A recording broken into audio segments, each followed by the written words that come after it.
added. Hey. I'm like, where is she? I'm right here. I'm right here. Hey, this is your girl, Terrell Ravenel, marriage success coach. I just realized that I was not here. Marriage, wife success coach, all of that great stuff. I help you to build communication and maximize intimacy in your marriage by showing you how to constructively de-escalate conflict. Super duper excited. I just got off on a call with a massive amount of relationship experts, and we were talking about this summit that we're all a part of. And I'm super duper excited to be one in the number. If you know anything about me, you know that I love marriage. I love everything about it. I like talking about it. I love it. I love being in a marriage. I love helping women to build themselves, to build emotionally, spiritually, mentally, so that they can add value to their marriage, so that they can add value to their lives. So I'm all things marriage, all things marriage. So when this opportunity came about and I applied to be a part of it, I was so excited when I got the email and said that you're in. So because I'm so excited, I want you all to be excited. It is happening on next weekend. And guess what?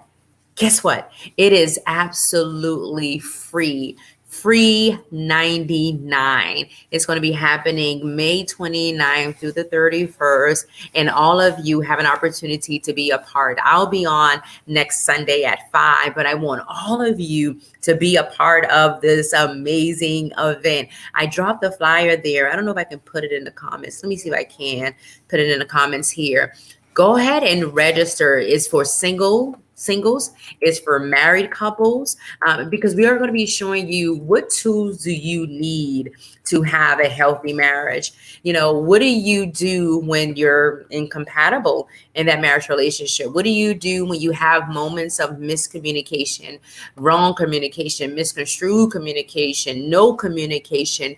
How do you build a marriage that's going to thrive? You know, how do you build intimacy? And for those that are out there that have hormonal issues or other physical elements that keep you from being intimate, like thyroids or just different things, perimenopausal, menopause, just different things that we as women deal with and go through, but we still have to show up. We still have to be present. We still have to give to that marriage relationship. We're going to be talking about honesty and trust. You know, how do you be completely open, completely honest, and completely transparent with your partner? So listen, you guys, this summit is going to be off the Richter scale. Hey girl, hey, it's going to be off the Richter scale, and you guys want to be a part. This is not something you want to miss.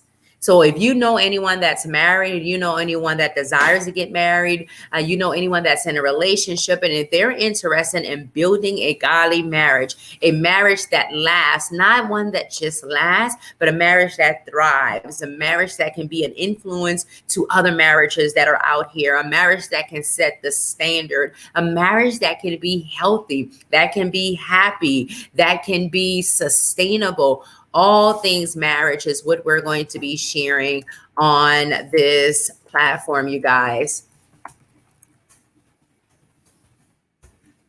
Listen, if you guys have any questions, ask me. I'll stay on here because I want you guys right now to go and sign up right now. Go and sign up to be a part of this amazing summit. By a show of hands, if you're married, put a 1. And if you desire to be married, put a 2.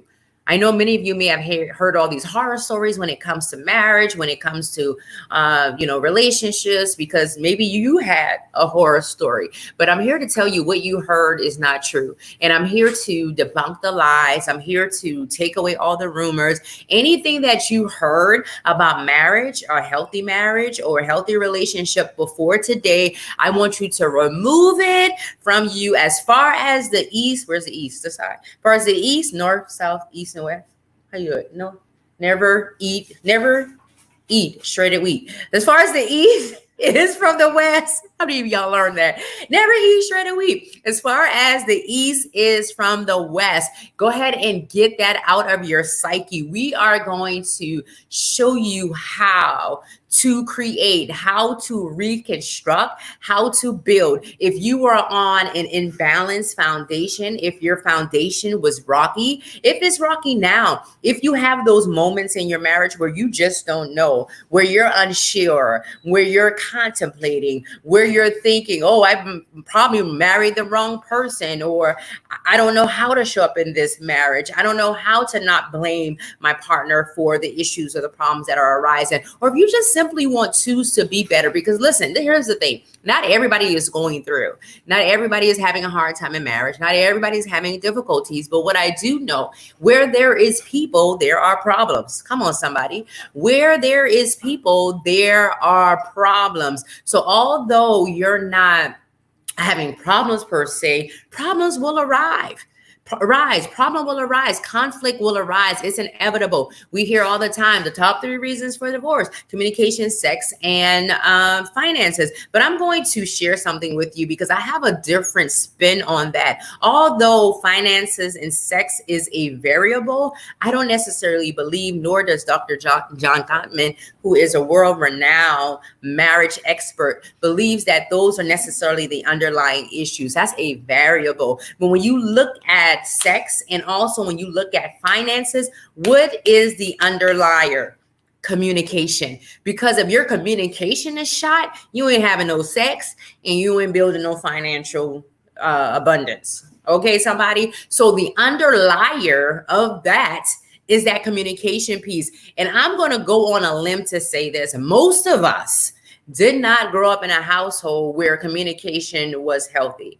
And what I mean by that is not that it was so toxic, but we may grew up in households where there was not a lot of communication amongst your mom and your dad, or the communication was misconstrued, or the communication wasn't as healthy, or it was just something that you did not relate to. So let's just be honest here. Sometimes you got to go back to go forward. So we have to realize, okay, what is it about my communication or the lack thereof, or my ability to resolve conflict or to confront? Because we have those people that avoid. We have those people that are avoiders. They don't want to confront the issue. That's an avoider marriage. Then you have the validating marriage. You have 3 types of marriage. And I didn't even come over here to really teach, but I'm just share this real quick. You have the validating, you have the volatile, and you have the avoider marriage. And let me tell you the difference. The validating marriage is like, you're always validating one another, but you're not really getting to the issue. So like if your spouse say, well, why didn't you take out the trash? Oh, I'm sorry. I should have taken out the trash. So you're not talking about his tone. You're not addressing the way that he spoke to you or anything, but you're just kind of validating and just kind of piggybacking off of one another, but really not getting to the root of the issue. It's just like a validating type of scenario. Then the volatile marriages, you're going to spit back and forth. So you're going to go back and forth in a little tussle, and you're going to kind of unwrap what's going on, but not really hone into what is the underlying issue in the marriage. But you will bring some things up. You will speak your negative feelings, but it won't be in a tone to threaten the marriage per se. And then there is the avoiding marriage, where you just avoid the problem altogether. It's just, you're not even talking about it. You're pretending that it's not there. It's like the pink elephant in the room that is not really in the room. It's like, the ceiling fan that you can see in my live right now, but not really. So that's what an avoider does. So we have to be able to see, okay, what type of marriage I have. And let me circle back. The validating marriage is not only is it validating and it's basically reassuring your spouse or agreeing with them. That type of marriage is not a threat per se, because although I won't confront my spouse for the way that he may have said, why didn't you take the trash out, or why didn't you cook, or whatever, I'm not causing conflict either. It's a very soft tone in that marriage, and we're going along to get along, but it's not unhealthy. But I'm not really, bringing up things on a large scale. I'm letting a lot of things just kind of, go by per se, or pass by. I'm keeping the peace. Whereas the volatile marriage, more so, that marriage is a type of marriage like, okay, we're going to bump heads. I'm going to tell you how I feel.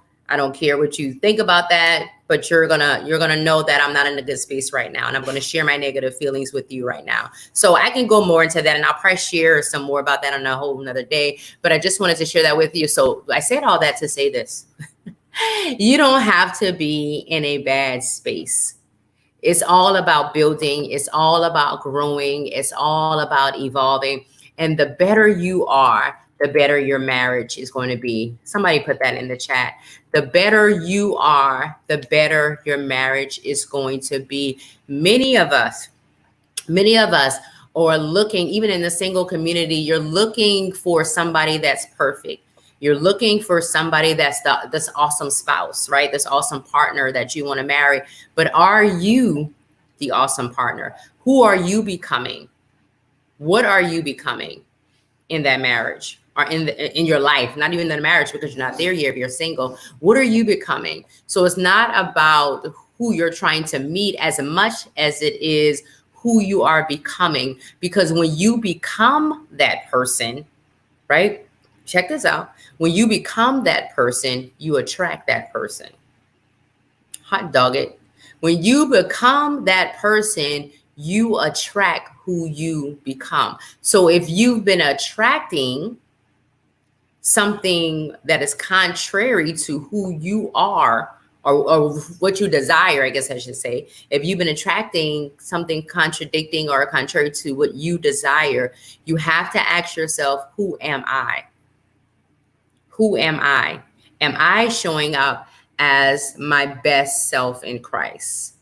Right? Not just your best self, because our best isn't good enough, but am I showing up as my best self in Christ? Am I doing the work on me to make sure that I am attracting a healthy, viable mate? And for my married folks, am I doing the work in me to make sure that I have a healthy and viable marriage? Isn't the work is not all on the other, but the work is on each of you. And each of you must do the work on yourself in order for the marriage to be healthy, whole, and for the marriage to last. So I need you right now to go and register for this summit right now. I have the link there that I've already posted. Be your best self. Yes, absolutely. Are you? That's right, Mika. Are you? Who are you? Right? Who are you? So the link is there, you guys. Go register, share with your community, share with the men and women in your community, your friends, your family that needs to be a part of that. You know, we all know the marriage that has been together for 40 years, but Papa Joe had 4 kids outside the marriage. They're good now, but there was a lot of infidelity and things that went on early on. There's a lot of, some abuse maybe that went on early on. Come on. But we look at those marriages like, oh, they were married for 40 years. But it wasn't healthy. And sometimes it's still not. They're just still together. Come on, somebody. That's right. You have to maintain being your best true course. That's right. It never ends. And that's the thing. It never ends. And that's what people don't realize. It never ends. You will always work on you. You will always have to self-reflect, self-explore. You're always working on your psyche. You're always working on your emotional intelligence. You're always working on your spiritual maturity. That is a never-ending cycle. Never ending. I don't care how old you are. I don't care how long you've been married. If you've been married 20 years and today you decide to stop making an effort and showing up as your best self in Christ for that marriage, and you decide to stop working on you, that marriage will dwindle and fall apart, even if you've been married for 20 years. You don't believe me? Try it. If you just say, I'm done, I'm not doing nothing else, I'm not working on myself, I'm not expanding my psyche, I'm doing nothing at all, I'm not showing up, nothing at all, that marriage will dwindle. Watch what I say. That's with anything else. How many health and fitness gurus or fanatics like me are out there? If I say today, I'm never working out again. Come on, Holy Spirit, and give me this analogy. I'm never working out again. I'm going to just eat whatever I want because this is my life and I can do what I want to. I just want to do that. If I did that, what would happen? I would gain weight. I may attract some type of disease at some point, illness, diabetes, hypertension, right? All these things are going to happen to me because I stop taking care. That's a revelation right there. Because I stopped taking care. And when you stop taking care, even in a marriage covenant, you will see the aftermath of that. You will see the destruction. You will see the devastation. You will see what you've been doing in that marriage has not worked when you stop taking care. So selfish people can't get married because it's not about you. It's not about you. So that's all I have, you guys. Make sure you go and register. Go and register for this amazing event. It's taking place next weekend, May 29th through the 31st. I'll be on speaking that Sunday, but I want you to be on every night to some degree, listening to these amazing speakers, these experts that are from around the world, literally, that will be pouring into you, sharing their secrets with you on how to build a marriage that lasts. So I posted the link several times. I also have it on the screen here. Please, please, please go and register. Thank you, Mika. Thank you, everyone, for joining on YouTube, on Facebook. I appreciate you so very much. Share this message to the masses. Share this message to the masses. And I will talk to you all soon. Bye.